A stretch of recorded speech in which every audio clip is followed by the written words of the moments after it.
ఆదోని చుట్టుపక్కల ఫేమస్ టెంపుల్స్లో ఒకటైనది శ్రీ భద్రకాళి సమేత వీరభద్రేశ్వర స్వామి టెంపుల్. ఇది వచ్చేసి ఖైరపుల గ్రామంలో ఉంటుంది. మీరు అక్కడికి వెళ్తే ఒకసారి విజిట్ చేయండి.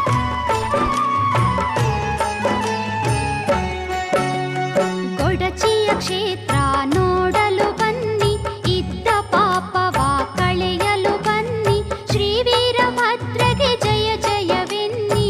ಗೊಡಚಿಯ ಕ್ಷೇತ್ರ ಪುಣ್ಯದ ಕ್ಷೇತ್ರ, ಗೊಡಚಿಯ ಕ್ಷೇತ್ರ ನೋಡಲು ಬನ್ನಿ, ಇದ್ದ ಪಾಪವ ಕಳೆಯಲು ಬನ್ನಿ, ಶ್ರೀ ವೀರಭದ್ರಗೆ ಜಯ ಜಯವೆನ್ನಿ. ಗೊಡಚಿಯ ಕ್ಷೇತ್ರ ಪುಣ್ಯದ ಕ್ಷೇತ್ರ, ಕರಿಕಾಲ ಚೋಳ